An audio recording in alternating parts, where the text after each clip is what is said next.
language coding and encoding, I have this approach to this thing. I think leadership has failed us. Let me give us an example. So there's been this clamor to write textbooks, student textbooks in either Yoruba, Igbo, or Hausa languages.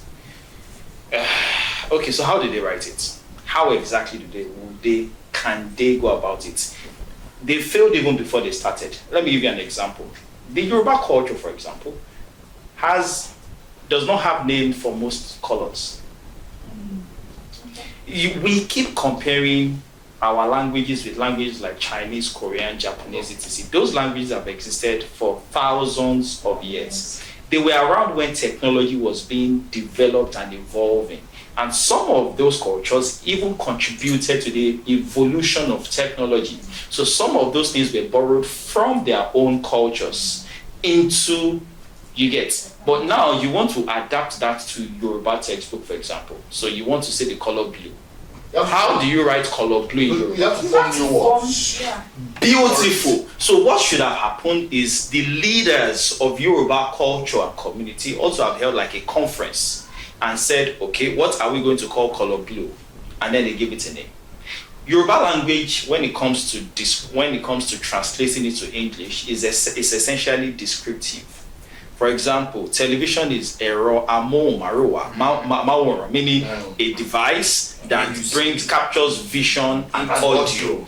Everything in Yoruba language, as it comes to describing technology, is descriptive, which would be more confusing for a learner than instructive for the learner.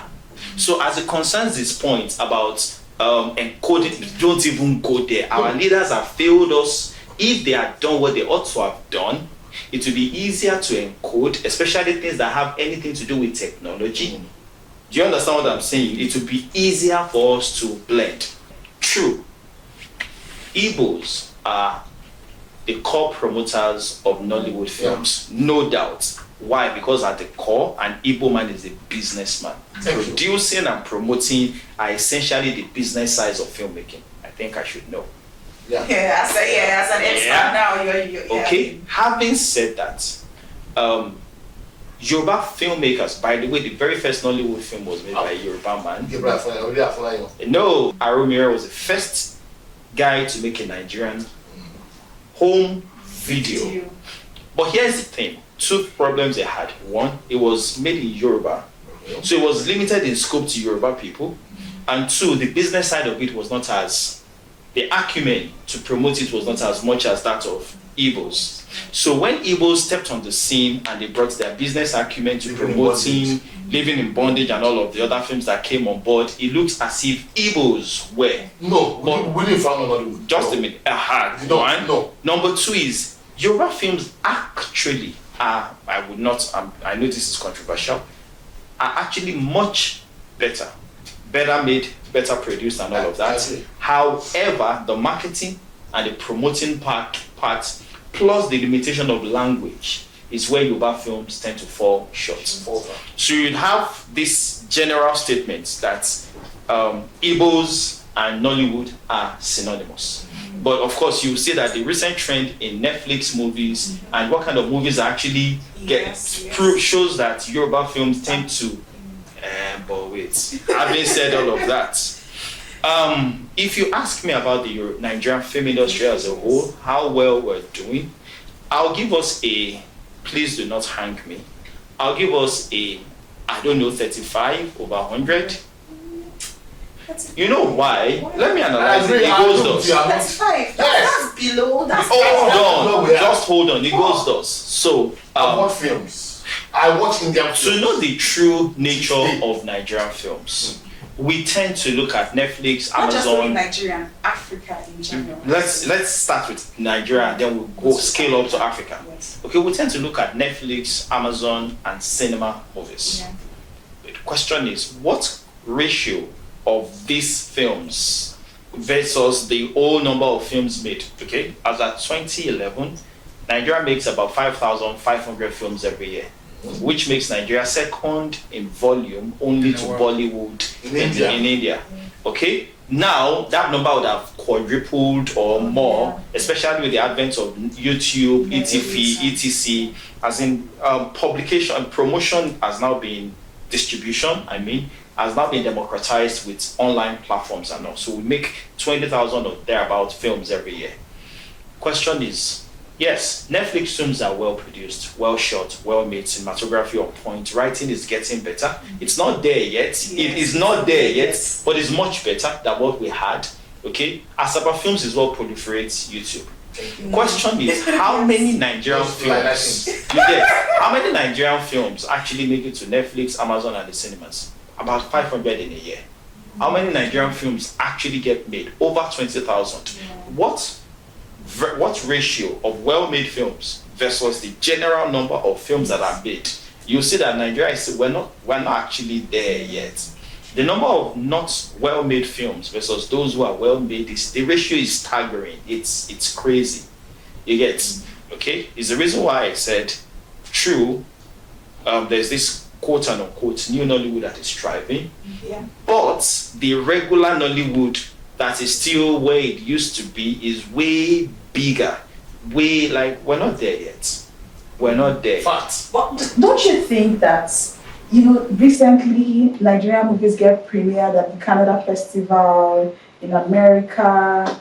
Before, like you rightly stated, we didn't have all that. We didn't have Nigerian movies showing in cinemas in the US, in the UK for some time. Like when Kuni Afolayan released Anikulapo and when House of God just recently came out, it was like for a week, for a month, it was one of the top 10 most showed movies on Netflix and all these online platforms. And you still think that this, the movie industry in Nigeria and Africa, because it's not just Nigerian movies, you have South African movies out there, you have Kenyan movies and the rest. So let's not just generalize. You still think that Africa, Nigeria has a long way to go as regards. What is the migrant population of Nigerians in Canada? What is the migrant population of South Africa? You are hitting the nail on the head, sir. In Canada, one of the biggest migrant nation in Africa. So those films are pandering to the tastes of our people there who are nostalgic. Hey, so I'm not eating my last. Let me follow up with that. So you have a lot of people who say Nigerian films cut across globally. No. True, it does, but it does not. A typical white man cannot sit and cannot stand a typical Nigerian film. Come on. I won't call the company's name, but I have another story for that. Before I get to that story, I want to address what you said on our leaders have failed us on encoding. Okay. When I was talking about leadership, I wasn't talking about our leader or somebody else. Yeah, I was just talking about the skill of leadership. You notice I pointed that there are young people in this set right now. How I make music is peculiar to me and a group of people. And how am I going to transfer this knowledge? Because the situation that made me become this record producer that I am right now is peculiar, is different from if I studied in abroad or somewhere to study music. Sure. So how can I use this same peculiar situation, this environment, how I studied this thing to create a curriculum for somebody else that will go through this same peculiar situation that I went through? And understand. Exactly. So now currently I'm working on like a curriculum. Okay, that's good. 60 videos that would help people understand music the way I understood it. I wasn't referring to government as leaders. Yeah. I'm talking about leaders of thought in the Yoruba community. Exactly. I was saying, I don't want us to now say the leaders have failed. Let us look to what are we, you and I, doing to make that's this. You understand? That's what I was talking about. That, I know you have an institution.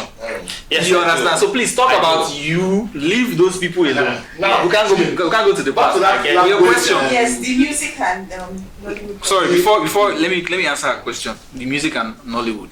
My story is that, like I said, I've produced songs for some artists. Kole Work, the Do Something. How many of us know Wedding Party? Yes, wedding party, yes. Okay. Is it the one that this guy acted? Back it up. Do Something was used in that movie. Yeah, we love to do something. What year was that movie made? 2015, right? Yes. The first one. That was the one we used in. I got paid this year. Okay. After That's like 9 years. 9 years. I didn't get paid. I went to demand for my money. I didn't just demand for my money. It was, we're having a conversation. with the artist Kuka, and then it's my friend. So we got into the conversation where we talked about, we talked about sync licensing, which I'll get into. They don't pay us. I said, really? So he's my friend. So he showed me the email, the amount they paid, everything. I had now known about my rights. Of course. Many producers don't know that when your song is used in a movie, you have money there. Once you have, there's something called the split sheet. It shows you, it is this document that shows that you actually produced the song, because somebody can dismiss you. But when you have a legal document, and split sheet is just once you make the song, write your government name so that, and then everybody will sign. Everybody's name will be there. The percentage of work you did is split into two parts: the instrumental and the lyrics. Okay. Exactly. So you split based on the percentage you did on the work. That was what I presented. Everybody had signed. So to the company, I'm not going to call the name, that was in charge and her. So then they were not like, oh wow, incredible. So we'll get back to you on that.